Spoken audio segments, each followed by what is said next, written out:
Cinema చాలా బాగుంది, చూస్తాను. చాలా బాగుంది సినిమా.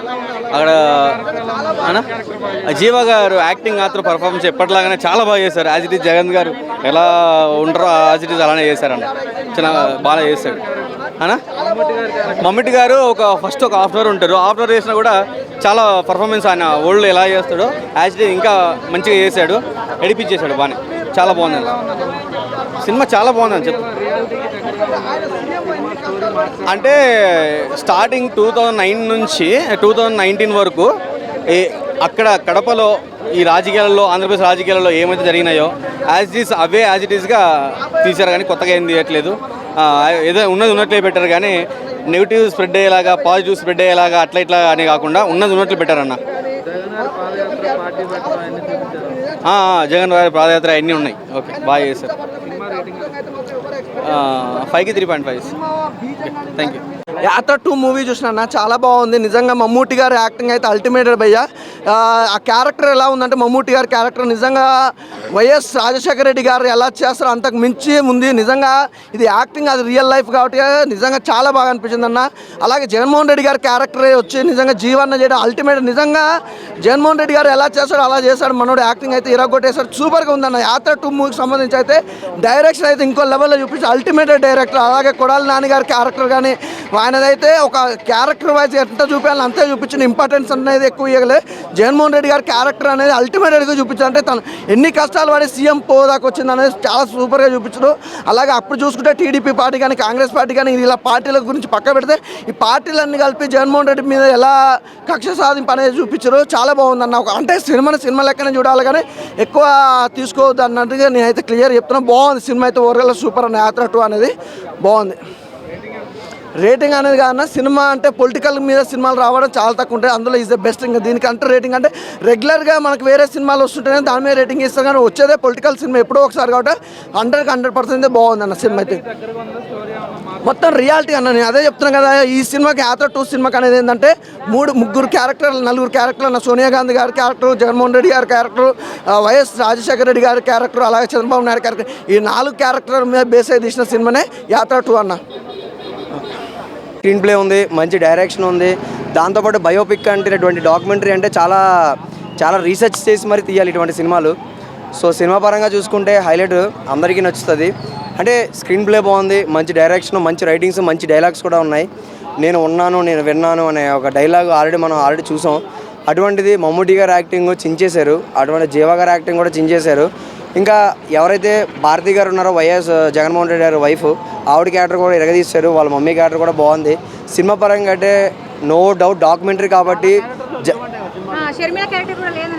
అంటే అది మాకు కూడా కొంచెం డిసప్పాయింట్మెంట్. మరి షర్మిలా కనిపించకపోతే, షర్మిలా గారు కనిపించలేదు, రోజా గారు కనిపించలేదు, అవన్నీ మనకు తెలియదు. అది డైరెక్టర్ నా అన్న కాదు, నా అక్క కాదు, వెళ్ళి అడగడానికి ఎందుకు పెట్టలేదు అనేసి.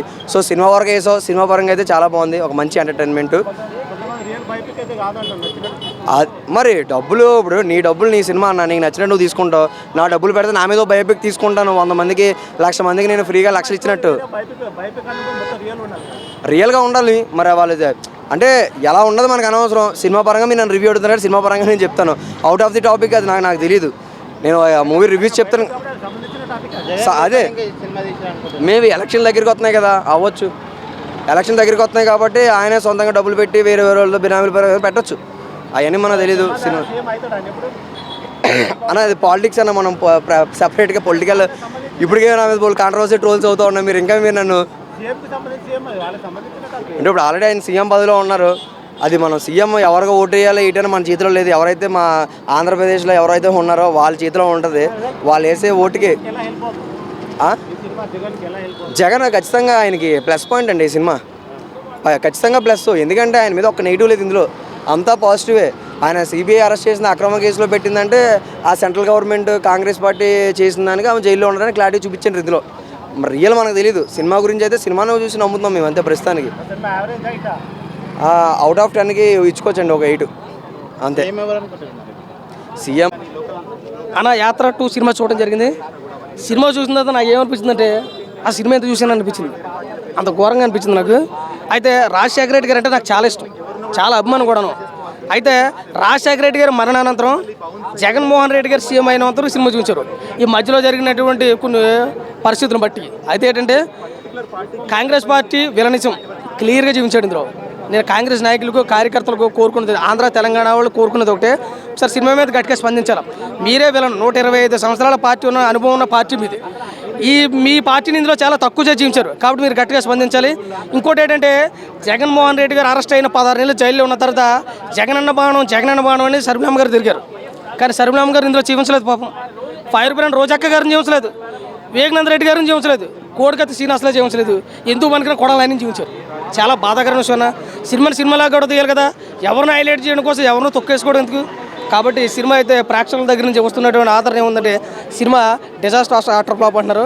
నాకు తెలిసి అవుట్ ఆఫ్ 5 రేటింగ్ 1.5, అది కూడా అతి కష్టం మీద ఇవ్వచ్చు. సినిమా అయితే ఏం బాగాలేదు. కాంగ్రెస్ వాళ్ళు అయితే గట్టిగా స్పందించాలి సినిమా మీద. థ్యాంక్ యూ సో మచ్ అన్న. యాత్ర 2 సినిమా అన్న, ఫస్ట్ ప్రతి ఒక్కరికి ఇదే చెప్తున్నా, ఇది సినిమాలా చూడండి అన్న, అంతేగాని ఈ పార్టీ ఆ పార్టీ అని చెప్పి పార్టీ పరంగా అయితే ఎవ్వరు చూడకండి. సినిమా నాకు చాలా బాగా నచ్చింది అన్న. జీవ గారి రోల్ కానీ, జీవ గారి పర్ఫార్మెన్స్ కానీ, జీవ గారి యాక్టింగ్ కానీ మొత్తం వేరే లెవెల్ ఉందన్న. అంటే జీవ గారిని చూసినప్పుడు నిజంగా నిజంగా మన జగనన్న లాగానే అనిపించింది. ఇంకోటి మమ్ముటి గారి యాక్టింగ్ కూడా చాలా బాగా ఉందన్న. అంటే ఫస్ట్ హాఫ్లో చనిపోయినప్పుడు నిజంగా ఎమోషన్స్ కానీ, ఆ బ్యాక్గ్రౌండ్ మ్యూజిక్ కానీ, ఆ సాంగ్స్ కానీ నాకే నిజంగా ఎమోషన్ అయిపోయినా అన్న. ఫస్ట్ ఈ సినిమాని ఎందుకు చూడాలంటే ముఖ్యంగా 2 రీజన్స్ ఉన్నాయన్న. అంటే కాంగ్రెస్ పార్టీ నుంచి వైఎస్ఆర్ కాంగ్రెస్ పార్టీగా పేరు ఎలా మారింది, ఎందుకు మారింది, ఎవరు మార్చారు, అది ఫస్ట్ రీజన్. ఇంకోటి జగన్ గారు సీఎం అవ్వడానికి ఏం చేశాడు, ఎలా అయ్యాడు, ఎవరెవరిని ఏమేమి అన్నాడు, అవంతా ఇంకోటి అన్న రీజన్. సో సినిమా చూడండి, మీ అందరి పక్కా నచ్చుతుంది అన్న. ఇంకోటి చెప్తున్నా, ఈ పార్టీ ఆ పార్టీ అని ఏం కాదు, ఉన్న అన్ని పార్టీలు ఫస్ట్ వెళ్ళి సినిమా చూడండి. థియేటర్లో ఉంది యాత్ర 2 సినిమా చూడండి, మీకే తెలుస్తుంది ఇది నిజమా అబద్ధమా అనేది. మీకు మీరే ఏమంటారు చేసుకోవచ్చు అన్న, మీకు మీరే జడ్జ్ చేసుకోవచ్చు. నిజం చేసిండా అబద్ధం చేసిండా అని చెప్పి మీకు మీరే అనుకోవచ్చు అన్న. సినిమాని అయితే రేటింగ్ అంటారా, ఇది అసలు రేటింగ్ ఇచ్చే సినిమానే కాదన్న. ఇది మనం ఎవరన్నా రేటింగ్ ఇవ్వడానికి, సినిమా అయితే వేరే లెవెల్ ఉందన్న. చూడండి అందరు. Thank you. ఓకేనా. యాత్ర 2 చూశానండి. సినిమా చాలా బాగుంది. సినిమా స్టార్టింగ్ దగ్గర నుంచి రాజశేఖర్ రెడ్డి గారు అంటే పార్ట్ 1 దగ్గర నుంచి రివీల్ చేసుకుని ఎగ్జిట్ అంటే ఒక 15 మినిట్స్ ఆయన క్యారెక్టరైజేషన్ ఉంటుంది. ఆయన క్యారెక్టర్ చూసినప్పుడల్లా కూడా ఆయన డైలాగ్ వర్షను, ఆయన హెలికాప్టర్ నుంచి జరిగిన సంఘటన దగ్గర నుంచి మళ్ళీ సినిమా మనకి పూర్తిగా స్టార్ట్ అవుతుంది. సో జగన్ గారు రివీల్ అక్కడ రాజకీయం ఎలా మొదలుపెట్టారు, ఆయన్ని ఎంతమంది చెడగొట్టారు, ఆయన మళ్ళీ జైలుకి ఎలా వెళ్ళారు, ఏం జరిగింది అనేది అంటే తెలియని వాళ్ళకి ఈ సినిమా పరంగా ఏం జరిగింది అనేది ఇప్పుడు తెలుస్తుంది. అంటే అప్పుడు జనరేషన్కి చిన్నపిల్లలు అయిన వాళ్ళకి ఇప్పుడు ఏంటి అనేది ఇప్పుడు తెలుస్తుంది అనమాట. సినిమా క్యారెక్టరైజేషన్స్ అన్ని కొన్ని మైనస్లు ఉన్నాయి. ఏంటంటే కొన్ని క్యారెక్టర్లు అర్థం అవ్వలేదు కానీ తెలిసిన వాళ్ళకి అర్థమవుతుంది. సో షర్మిల గారు ఒకళ్ళ క్యారెక్టర్ అనేది కొంచెం మిస్ అయింది ఇందులో, మొత్తం సినిమా మొత్తానికి లేదు. సో సినిమా చూస్తున్నప్పుడల్లా కూడా మనకు అనిపించింది ఏంటంటే ఫస్ట్ రాజశేఖర్ రెడ్డి గారిని చూసిన ప్రతి ఒక్కళ్ళు కూడా ఆడవాళ్ళు అవనివ్వండి, పెద్దవాళ్ళు అవనివ్వండి, కంటతడి పెట్టుకోకుండా అయితే మాత్రం రారండి. అంత ఎమోషనల్ అయిపోతారు సీన్లు. ఎందుకంటే ఆ ఫిగర్ అంటే అలాంటి రాజసం ఎక్కడ ఉండదు. అంటే జైలుకి వెళ్ళినప్పుడు కొన్ని డైలాగ్స్ ఉంటాయి అన్నమాట. పిల్లిని అడవిలో వదిలేస్తే పిల్లి అవుతుంది, సింహాన్ని జైల్లో పెడితే అది సింహమే అవుతుంది. కడప పౌరుషాన్ని సినిమాలో చూపించారనమాట. ఆడు ఏసీలో ఉన్నా జైల్లో ఉన్నాడు కడపోడు, ఆడికి వేడి అన్నీ ఏమి కష్టం అన్నీ తెలిసి ఉంటుంది కాబట్టి జైల్లో ఉండగలడు, ఎక్కడైనా ఉండగలడు. సో ప్రజల కోసం ఏం చేయాలనేది క్లియర్ కట్గా సినిమా చూపించారు. ఒకటే విషయంలో చెప్పాలి అంటే కనుక సినిమా బాగుంది, చాలా బాగా నచ్చింది. సో రాజకీయంగా మాత్రం దీన్ని ఒకళ్ళు విమర్శలు చేసుకుని అనవసరమైన గొడవలు తేకుండా సినిమాలాగే చూద్దాము. రాజశేఖర్ రెడ్డి గారు అనే ప్రతి అభిమానికి కూడా ఇదిరా బాబు, ఆయన చేసిన సేవా కార్యక్రమాలను గుర్తుపెట్టుకుంటే ఎప్పుడు ఎన్ని తరాలైనా సరే ఆయన విగ్రహాన్ని దేవుళ్ళగా పూజిస్తారు. అంతే అనుకోరు. వైఎస్ షర్మిల గారిని, పవన్ కళ్యాణ్ గారిని, కేసీఆర్ గారిని, అంటే తెలంగాణ ఆంధ్ర విభజన అది ఏది కోడికత్తి ఇవన్నీ సీన్స్ అనేది చూపించలేదన్న. ఎందుకు చూపించలేదో నాకు అర్థం కాలేదు. అంటే దీంట్లో సెల్ఫ్ డబ్బా అంటే కొద్దిగా ఉంది లేదని కాదు, బట్ మీడియాలో వచ్చింది జనాలు అనుకుంటున్నదే చూపించిండ్రు. మరి అంత డబ్బా అయితే కొట్టి అయితే చూపించలేదు. బట్ వీళ్ళ క్యారెక్టర్లు కూడా చూపించింటే బాగుండేది అనిపించింది. మమ్మూటి క్యారెక్టర్ అంటే సినిమా పరంగా అయితే మమ్మూటి గారి క్యారెక్టర్ అయితే చాలా బాగా అనిపించింది. జీవ క్యారెక్టర్ కూడా నేను అయ్యా నీకే నే ఓటు అని అంటది కదా, ఆ సీన్ బాగుందనమాట. కొన్ని డైలాగ్స్ కూడా బాగా అనిపించినాయి. అవి ఇంకా కొన్ని అంటే ఆయన డబ్బా కొట్టిందా అని అనుకోవచ్చు. అన్న దీంట్లో విలన్గా పక్క అయితే కాంగ్రెస్ని అయితే అనుకోవచ్చు, ఎందుకంటే కాంగ్రెస్ విలనే. బట్ ఈ అంటే చంద్రబాబు అంటే ఇంకా ఉండొచ్చు. బట్ ఇది వాళ్ళకి అన్యాయం చేసిన కాంగ్రెస్ పార్టీలకే షర్మిలక్క పోవడం అనేది చాలా బాధాకరం. ఎందుకంటే అంత అన్యాయం చేసినప్పుడు మీరు అన్న జిల్లాలో ఇద్దరు ఒకటి ఉండాలి, అంతేగాని మళ్ళీ కాంగ్రెస్ లేకపోవడం అనేది, అందుకే ఆ సీన్లు తీసేసినారు. కరెక్ట్ న్యాయమే చేసినారు అనిపించింది నాకైతే. సినిమా పరంగా అయితే అంటే పొలిటికల్ వాళ్ళకైతే నచ్చుతుంది, వాళ్ళకైతే ఫ్యాన్స్ పరంగా అయితే. నార్మల్ అయితే ఇంకా అంత ఏవి ఇంపాక్ట్ అవుతున్నారు. ఇంపాక్ట్ అయితే నాకైతే అంత ఇంపాక్ట్ అనిపించలేదు. నార్మల్ బయట ఏమొచ్చినావో అవే ఉండవు అన్నమాట. బట్ నెగిటివ్ సైడ్ కూడా చూపించింటే బాగుండేదని నాకు అనిపిస్తుంది. పవన్ కళ్యాణ్ అసలు చూపించలేదు, ఎవరిని చూపించలేదు. కేసీఆర్ ఆంధ్ర తెలంగాణ విభజన ఇవన్నీ కూడా చూపించింటే కొద్దిగా బాగుండేది. తక్కువ డ్యూరేషన్ అన్న కొద్దిగా కట్ చేసి అయినా సరే కొద్దిగా చూపించింటే జరిగినది కూడా బాగుండేది అనిపిస్తుంది. అంటే పొలిటికల్ పరంగా వేయాలా, సినిమా లవర్గా వేయాలా? సినిమా లవర్ అంటే ఇంకా 3 అట్లా వేయచ్చు. అంటే నార్మలా అంత వాళ్ళ బయోగ్రఫీ కాబట్టి అట్లా. పొలిటికల్ పరంగా అంటే 4 ఇవ్వచ్చు, ఎందుకంటే వాళ్ళ అంటే ఫ్యాన్స్ పరంగా అట్లా నచ్చుతుంది. సినిమా చూడడం జరిగింది. సినిమా దాన్ని ఏమంటారు, నేను పవన్ కళ్యాణ్ ఫ్యాన్ అండి. పవన్ కళ్యాణ్ గారి గురించి ఈ సినిమాలో ఏమీ చూపించలేదు. ఓకేనా? సినిమాలో పవన్ కళ్యాణ్ గారి ప్రస్తావన లేదు. ఏంటంటే సినిమా ఎప్పటి నుంచి స్టార్ట్ అయ్యిందంటే రాజశేఖర రెడ్డి గారు చనిపోయినప్పటి నుంచి మొదలుపెట్టి రాజశేఖర రెడ్డి గారు ఎలా చనిపోయారు, చనిపోయిన తర్వాత ఆయన ఏదో ఓదార్పు యాత్ర ఏదో చేస్తారన్నమాట. కథ వచ్చేసరికి ఓదార్పు యాత్ర చేస్తారు. ఓదార్పు యాత్ర చేసినప్పుడు ఆమెకి దాన్ని ఏమంటారు, సోనియా గాంధీ గారికి ఈ ఓదార్పు యాత్ర చేయడం ఇష్టం లేదు. ఆయనకు వచ్చిన దాన్ని ఏమంటారు క్రేజ్ ఇదంతా చూసుకొని ఈ సినిమాలో దాన్ని ఏమంటారు సోనియా గాంధీ గారు ఈ జగన్మోహన్ రెడ్డి గారిని ఓదార్పు యాత్ర స్టాప్ చేయమని చెప్పింది. ఓదార్పు యాత్ర స్టాప్ చేయమని చెప్తే అది జగన్ గారికి నచ్చదు. దాన్ని నేను ఆల్రెడీ ప్రజలకు మాట ఇచ్చాను, ఓదార్పు యాత్ర చేస్తానని, ఓదార్పు యాత్ర చేస్తానని చెప్తాడనమాట జగన్మోహన్ రెడ్డి. చెప్తే ఇంకా ఆ తర్వాత జగన్మోహన్ రెడ్డి గారిని అసలు పార్టీ నుంచి బయటికి వెళ్ళగొట్టాలని చెప్పేసి సోనియా గాంధీ గారు ప్లాన్ వేస్తారనమాట. పార్టీ నుంచి వెళ్ళగొట్టాలని ప్లాన్ వేసిన తర్వాత అప్పుడు ఏం చేస్తారంటే ఆయన బయటకు వచ్చేసి విజయమ్మ గారు జగన్ రెడ్డి బయటకు వచ్చేసి కొత్త పార్టీ పెడతారన్నమాట. వైఎస్ఆర్ కాంగ్రెస్ పార్టీ అని ఒక కొత్త పార్టీ పెడతారు. అప్పుడు జగన్మోహన్ రెడ్డి గారు కడప నుంచి ఎంపీగా, అలాగే వాళ్ళ మదర్ విజయమ్మ గారిని పులివెందుల నుంచి ఎమ్మెల్యేగా పోటీ చేస్తారన్నమాట. పోటీ చేస్తే అప్పుడు ఎమ్మెల్యే ఎలక్షన్స్లో గెలుస్తారు. నెగ్గిన తర్వాత కాంగ్రెస్ పార్టీ నుంచి ఒక 18 మంది ఎమ్మెల్యేలను ఎంతమందినో తీసుకున్న తర్వాత వాళ్ళకి బై ఎలక్షన్ జరిపితే ఆ ఎలక్షన్లో కూడా ఒక 2 సీట్లు మినహా మిగతా సీట్లన్నీ గెలుస్తారన్నమాట. ఆ తర్వాత 2014 ఎలక్షన్లో ఓడిపోతారు.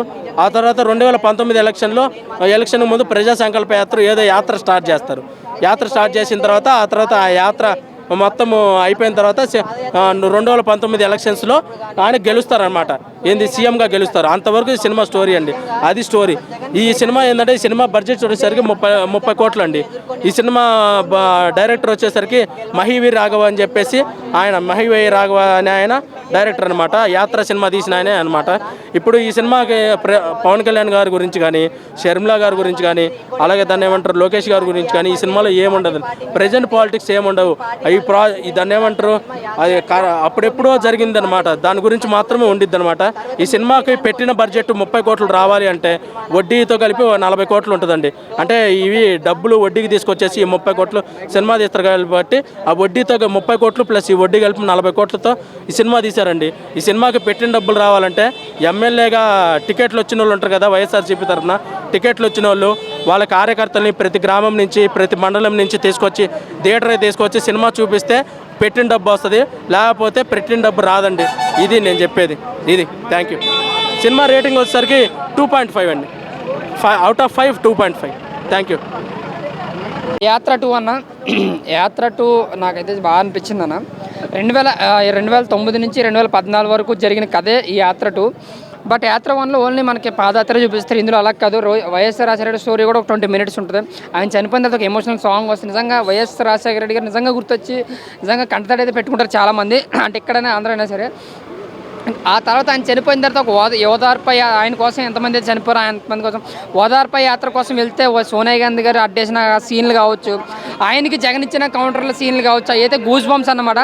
సోనియా గాంధీకి 3 చెరువులు నీళ్ళు తాగిచ్చిన బయట టాకు. బట్ ఈ సినిమా చూసిన తర్వాత నిజంగా ఎంత హీరోనా జగన్ అనిపించింది అన్నమాట. నాకైతే చాలా బాగా అనిపించింది. అలాగే 2014 ఎలక్షన్లో ఆయన ఓడిపోయినప్పుడు ఈయన ఎంత బాధపడ్డాడు అని చాలా బాగా చూపించారు. అని ఆ తర్వాత ఆయన ఎమోషనల్ అవడం, ఆ తర్వాత వైఎస్ఆర్ రాజశేఖర రెడ్డి మాట ఇచ్చిన తర్వాత ముందు ఆలోచిస్తా, ఇచ్చిన తర్వాత ఆలోచించడానికి ఏముంది, ముందుకు వెళ్ళడం అనే నినాదంతో జగన్ గారు మాట మీద నిలబడే నాయకుడు అనేదాన్ని మెసేజ్ ఇచ్చారన్న. టోటల్గా ఆయన చేసిన మిగతా విషయాలు జైల్లో పెట్టడం కానీ 16 నెలలు జైల్లో అన్నీ చూపించారన్న. ఎక్కడ కూడా ఏసీని కూడా పొల్లిపోలేదు. బట్ ఏంటంటే అక్కడక్కడ ఎలివేషన్లు మాత్రం హీరో కన్నా బాగా ఇచ్చారు. నిజంగా అది రియల్ బయోపిక్ లాగా అనిపించలేదు, ఒక కమర్షియల్ సినిమా లాగా అనిపించింది. సెకండ్ హాఫ్ ఎలివేషన్ మాత్రం పిల్లి అడవిలో ఉన్న పులి అడవిలో బోన్లో ఉన్న పులి అన్న ఆ సీన్స్ అయితే మాత్రం గూజ్ బంప్స్. సో నేను ఒకటే చెప్తున్నాను, ఇప్పుడు తెలుగుదేశం పార్టీ వాళ్ళు ఉంటారు, జగన్ పార్టీ వాళ్ళు ఉంటారు, ఎవరైనా సినిమా పరంగా చూస్తే సూపర్ ఉంటుంది, బయోపిక్గా చూస్తే. లేదు దీన్ని పార్టీ వేదనగా చూస్తే కొన్ని సీన్లు నచ్చితే కొన్ని సీన్లు నచ్చవాలి. ఓవరాల్గా నాకైతే రేటింగ్ అయితే 3 ఇస్తానన్న. 2024 ఎలక్షన్లకు పక్కాగా ఉపయోగపడే సినిమా. Thank you. పదాలు తెలియని పెదవులకు అమృత వాక్యం అమ్మ. సంతానలేమి సమస్యతో బాధపడుతున్న ప్రతి స్త్రీమూర్తి బాధను మేము అర్థం చేసుకోగలం. ఫెటినైన్ వరల్డ్ బెస్ట్ ఎంబ్రియాలజీ ల్యాబ్ మరియు జిల్ట్రిక్స్ అలారం సిస్టాన్ని మొట్టమొదటిసారిగా ఏపీ మరియు తెలంగాణలో ఈ నెల 9న ప్రముఖ సినీ నటి స్నేహ, స్పెయిన్ దేశానికి చెందిన international senior embryologist Javier Herrera గారు ప్రారంభించారు. ఈ శుభతరుణంలో రక్త పరీక్షలు, AMH test, RBS, సెమిన్ analysis, ultrasound scan, follicle scan ఈ నెల 31 వరకు ఉచితంగా అందిస్తుంది. ఫెటినైన్ అంటే సంతానం, 49 అంటే సంతోషం.